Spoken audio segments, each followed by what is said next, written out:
మీకు తెలియదు. ఇక్కడే వాక్యం చెప్పాము. ఇకే మరి వాక్యం చెప్తానన్నా చెప్పమనే పాస్టర్ స్తోత్రాలు. మరి మరొకసారి బుధవారం అయ్యగారు మా దగ్గరికి వచ్చారు. మరోసారి బుధవారము అయ్యగారు సింతూరత్తోడాలి 3 రోజులు కూటమి ఏర్పాటు చేస్తున్నాము. ఆ 3 రోజుకు కూటము ఏర్పాటు తుంపుతారు. మీరు రావాలి, మీరు వాడవాలి, వాక్యం చెప్పాలి. మీరు మాకు వాక్యం చెప్పాలి. తర్వాత 28వ తారీఖున రెడ్డిపాలెంలో చర్చి ఓపెనింగ్. మరి 28వ తారీఖు నాడు మరి రెడ్డిపాలెం కూడా చర్చి ఓపెనింగ్ మీద మాట్లాడుకున్నాము. అలా కెచ్చు మా తిరుగుతారు. ఈ అయ్యగారు కూడా కొద్ది పరిచయము మాటల ద్వారా ఫోన్ల ద్వారా మీకు పరిచయం. అంటే మీ అయ్యగారు ఈ అయ్యగారి ద్వారా మీ అయ్యగారు కూడా నాకు పరిచయం వస్తాడు. గత సంవత్సరమే నా కరెక్ట్తో కానీ వాదాశీలను అయితే మరొకసారి అయ్యగారు రమ్మని చెప్పినందుకు వాళ్ళు కూడా వచ్చారు. ఇక సరే ఈసారి ನಿಮ್ಮ వాదవాళ్ళు ఒక నాకు పోందే తిరుగుతాక మీ యొక్క వాదవలసి వస్తే దేవునికి వందనాలు. మీకున్న విశ్వాసం బట్టి స్తోత్రాలు. మీకు మన విశ్వాసం బట్టి మంచి మీకు వందనకిచ్చమని నేను చెప్పేది విశ్వాసం కొరకు చెప్తా.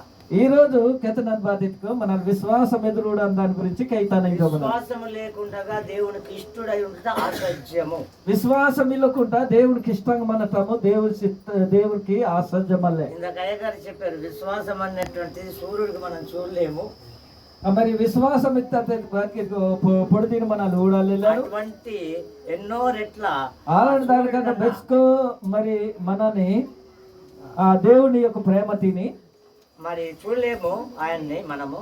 దేవుని రూపాతిని మన ఊడిలాలు కాబట్టి మన హృదయాలు విశ్వాసిస్తే చాలు. మన హృదయాతే దేవుటిని విశ్వాసం తాసుకు చాలు. మోషే ఓరేబు కొండ దగ్గర దేవుడితో మాట్లాడాడు.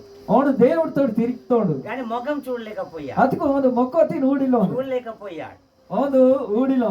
కాబట్టి ఈ రోజు మనము కూడా విశ్వాసం ద్వారా దేవుని మనం చూస్తున్నాం. అతుకు ఈ రోజు మనల్ని కూడా ఆ దేవుటిని ఊడిలో విశ్వాసతి బట్టి మన దేవుటిని ఊడగలుగుతున్నాం.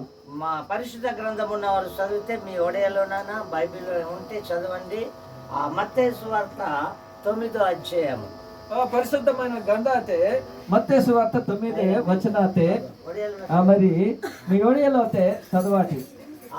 9వ అధ్యాయము 27 నుండి చదవండి. 9వ వచనాతే 27 మంతే ఊడాటి చదవాటి.